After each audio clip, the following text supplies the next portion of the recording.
យមើលបបោគ្នាសំលុយបានម្នាក់$20ហើយហេនងគ្នាទៅដើរលេងនៅកោះតាគៀវបាត់ដល់ចាប់ក្តីក្បាយតើមកប្លុកមកយក2ថ្ងៃនៅកោះតាគៀវជាមួយខ្ញុំទាំងអស់គ្នា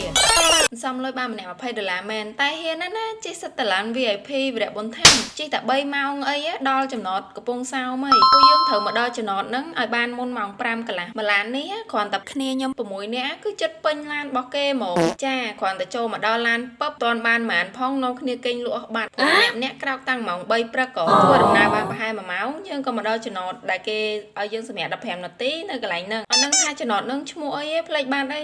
អញអស់និយាយមកនៅក្នុងហ្នឹងគេមានលក់អាហារសម្រន់កាហ្វេអីដែរខ្ញុំនេះស្មានតែអង្គុយងោកដល់សមុទ្រអីតើហ្នឹងណាបានកាហ្វេមួយកែវឈៀររហូតដល់កោះប្រហើយរវល់តែឈៀរមួយកាហ្វេឥឡូវមកដល់ក្រុងប្រសេះអនុបាទផុតតែបន្តិចគឺយើងដល់ចំណតវរៈបុនថាំនៅក្រុងប្រសេះអនុហ្នឹងហើយពួកយើងបានជួលកង់3ជីបន្តទៅឆ្នេរអូត្រេសនៅឃើញតែកង់3ហ្នឹងអាណិតគ្នាដែរតើ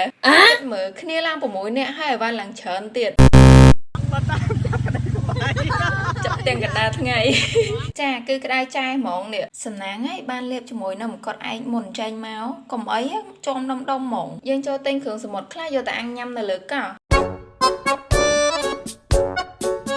នៅកន្លែងនេះគាត់មានចំអិនឲ្យយើងតែពួកខ្ញុំនេះគ្រាន់តែមកទិញទឹកជ្រលក់ឯងអត់ឲ្យគាត់ចំអិនឲ្យព្រោះត្រូវយកតែអាំងនៅលើកោះ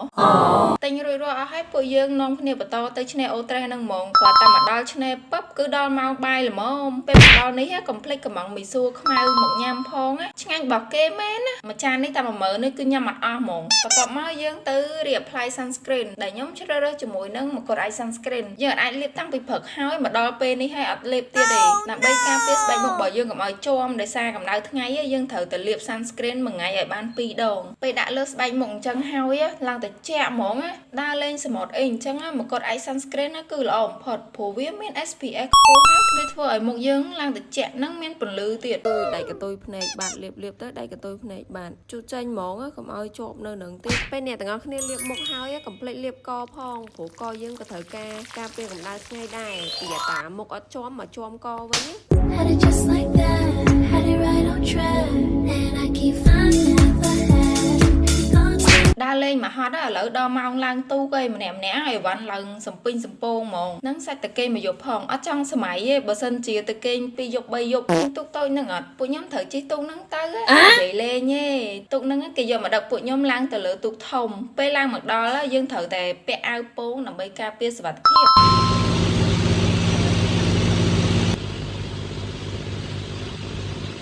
ជិះតែ1ម៉ោងគឺយើងទៅដល់កន្លែងស្ទូចត្រីដែលនៅជិតកន្លែងយើងគេងហ្នឹងហើយត្រីហ្នឹងតើតាមមនុស្សស្មោះដូចខ្ញុំមិនអាចស្ទូចបានស្ទូចបានប្រហែល1គីឡូអីដែរតើអ្នកខ្លះស្ទូចអត់បានផងបន្ទាប់ពីមកដល់កន្លែងគេងយើងទុកដាក់អីវ៉ាន់រួចរាល់ហើយយើងដើរមើលកន្លែងគេបន្តិចទៅរីសតដែលពួកខ្ញុំទៅគេងហ្នឹងគឺមានឈ្មោះថាកាទូរីសតកន្លែងគេនេះវាយចេញមកបរទេសសុទ្ធហ្មងហើយបែប private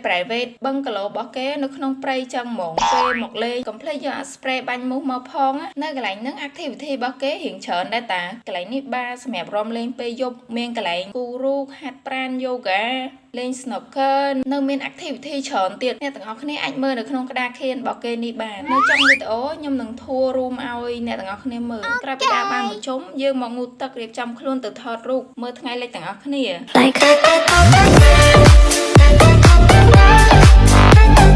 នៅនេះស្ងប់ស្ងាត់ខ្លាំងមកលក្ខណៈគូស្នេហ៍អីត្រូវហ្មងប៉ុន្តែនៅក្នុងរីសតនេះសុទ្ធតែបរទេសតែខ្មែរយើង6នាក់ទេដែលជាអ្នករៀបចំនៅរីសតហ្នឹងថ្ងៃដែលពួកខ្ញុំទៅហ្នឹងគឺមានតែក្រុមពួកខ្ញុំឯងដែលជាខ្មែរក្រៅពីហ្នឹងគឺបរទេសទាំងអស់ហ្មងរៀបរ៉ាបន្តិចហើយព្រោះអត់បានប្រាប់គេមុនឲ្យរៀបចំអញ្ចឹងមានតែភ្លើងទូរស័ព្ទហ្នឹងឯងមកឈៀ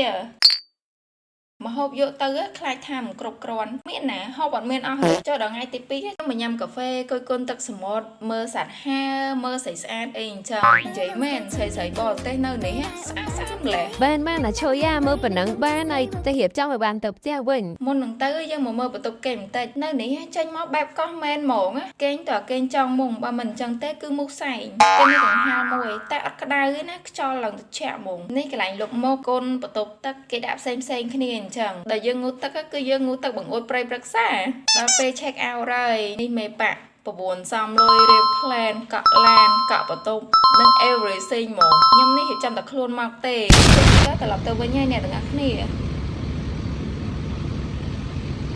ខ្ញុំជិះរថភ្លើងត្រឡប់ទៅភ្នំពេញវិញកាត់ដល់3ខែដល់កពតកែបតកែវខ្ញុំរំមកដល់ភ្នំពេញគឺយប់ល្មម vlog ខ្ញុំមានតែប៉ុណ្្នឹងឯងអ្នកទាំងអស់គ្នាអរគុណសម្រាប់ការតាមដានទស្សនាតាំងពីដើមរហូតដល់ចប់